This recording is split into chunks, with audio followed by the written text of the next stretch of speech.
প্রতি সপ্তাহে নতুন নতুন ভূতের গল্প দেখতে সাবস্ক্রাইব করুন বাংলা ভূতের গল্প চ্যানেলটিকে। সেই সাথে বেল আইকন প্রেস করতে ভুলবেন না। বন্ধুরা, আজকের সত্যিকার ভূতের ঘটনাটি পাঠিয়েছে ইসমাইল হোসেন হৃদয়। আর এই ভৌতিক ঘটনা ঘটে তার নানার সাথে। আর ঘটনার স্থান বাংলাদেশের ভোলা জেলা।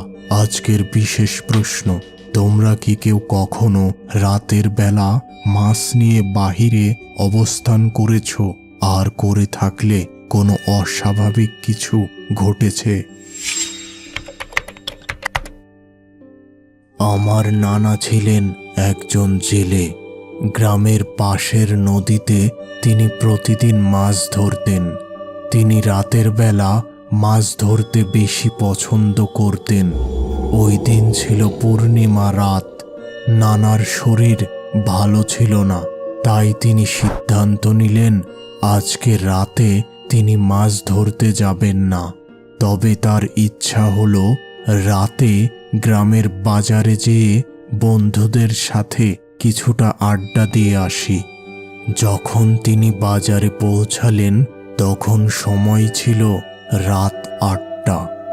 বন্ধুদের সাথে বসে একটি চায়ের দোকানে আড্ডা দিতে শুরু করলেন। এভাবে রাত প্রায় 12টার মতো সময় হলো। এমন সময় কিছু জেলে নদী থেকে ইলিশ মাছ ধরে নিয়ে বাজারে আসলো। চল ইলিশ মাছ দেখে আসি, ভালো মাছ হলে একটা কেনা যাবে। কিরে, তুই জানিস না আমাদের বাড়ি যাওয়ার রাস্তাটা ভালো না? এত রাতে ইলিশ মাছ নিয়ে গেলে বিপদ হতে পারে। এই কথা বলেই তার বন্ধুরা বাড়ির দিকে রওনা দিল। নানা কিন্তু তাদের অনুসরণ করলেন না। তিনি সোজা মাছ বাজারের দিকে গেলেন। সেখান থেকে বিশাল বড় দুটি ইলিশ মাছ কিনলেন।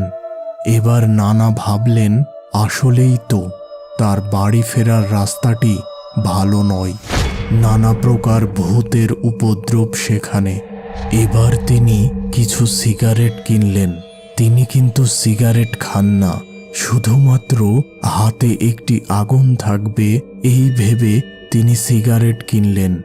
এবার তিনি তার বাড়ির দিকে রওনা দিলেন। রাস্তার দুই পাশে ছিল ধান ক্ষেত। কিছু সময় পর নানা পৌঁছে গেলেন রাস্তার পাশের একটি মসজিদের কাছে।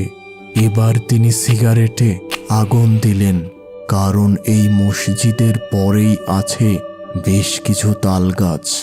গ্রামের মানুষ বিশ্বাস করে এখানে ভূত বা পিশাচ বসবাস করে। এবার আবার ইলিশ মাছ নিয়ে হাঁটা শুরু করলেন নানা। মসজিদ পার হতেই তার মনে হলো কে যেন তার পিছু হেঁটে আসছে। তিনি দ্রুত পিছনে ফিরলেন, কিন্তু কাউকে দেখতে পেলেন না।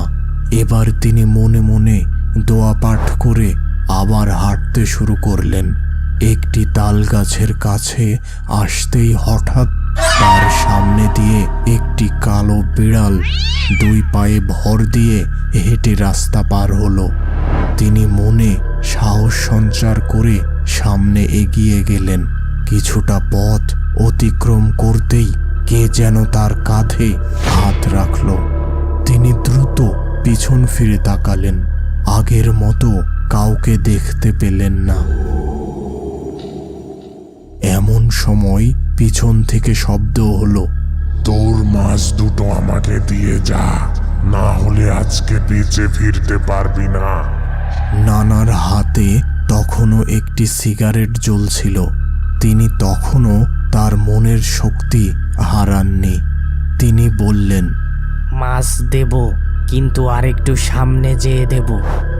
সত্যি দিবি তো? হ্যাঁ, দেব। ঠিক আছে, তুই হাঁটতে থাক আর পিছনে তাকাবি না। আমি তোর পিছু পিছু আসছি।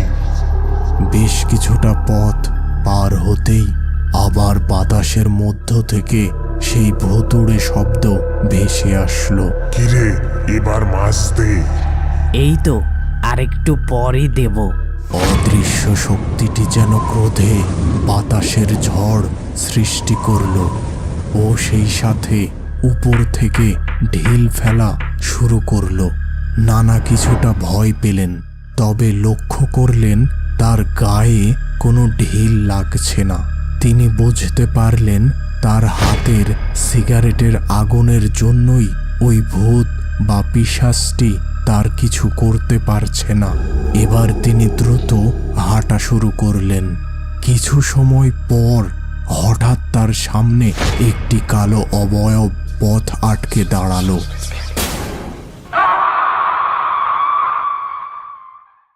তিনি লক্ষ্য করলেন তার হাতের সিগারেটটি শেষ হয়ে তার আগুন নিভে গেছে।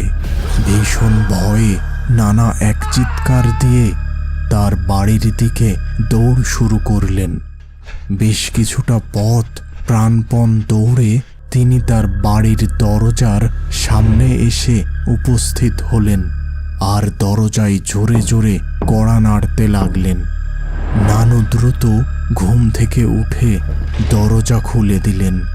নানা তাড়াতাড়ি ঘরে প্রবেশ করে দরজা লাগিয়ে দিলেন এবং নানুকে উদ্দেশ্য করে বললেন, কোনো কথা বলার সময় নেই, দ্রুত এই মাছ দুটি রান্নার ব্যবস্থা করো। নানু বেশ অবাক হয়ে রান্নাঘরে গেলেন মাছ দুটি রান্না করতে। কিছু সময়ের মধ্যেই মাছ রান্না শেষ হলো আর তার ঘ্রাণ ছড়িয়ে পড়ল সারা বাড়ি। এমন সময় ঘরের দরজায় বাহির থেকে কড়া নাড়ার শব্দ শোনা গেল। নানু এসে দরজা খুলতে যাবে এমন সময় নানা তাকে দরজা খুলতে নিষেধ করলেন। তিনি দরজার কাছে যেয়ে কান পেতে শুনলেন, আমাকে মাছ দে, না হলে কিন্তু তোকে বাঁচতে দেব না। নানা এবার একটি লোহার রড রান্নার চুলায় গরম করলেন এবং তাতে ইলিশ মাছের এক টুকরা বিধিয়ে অল্প দরজা খুলে বাহিরে ধরলেন। তৎক্ষণাৎ বাহির থেকে কে যেন ওই রডটি টেনে নিল আর সেই সাথে এক গগনভেদী চিৎকার। এরপরই সেই অদৃশ্য কণ্ঠে শোনা গেল, তুই এই কাজটি ভালো করিসনি, এর শাস্তি তোকে পেতেই হবে। ওই রাতে নানাদের সাথে আর কোনো প্রকার অস্বাভাবিক কিছু ঘটেনি। তবে সকালে নানা তাদের দরজার সামনে একটি মৃত কাক দেখতে পান আর ওই দিনের পর থেকে নানার শ্বাসের রোগ শুরু হয় এবং তিনি কয়েক বছর পর মারা যান।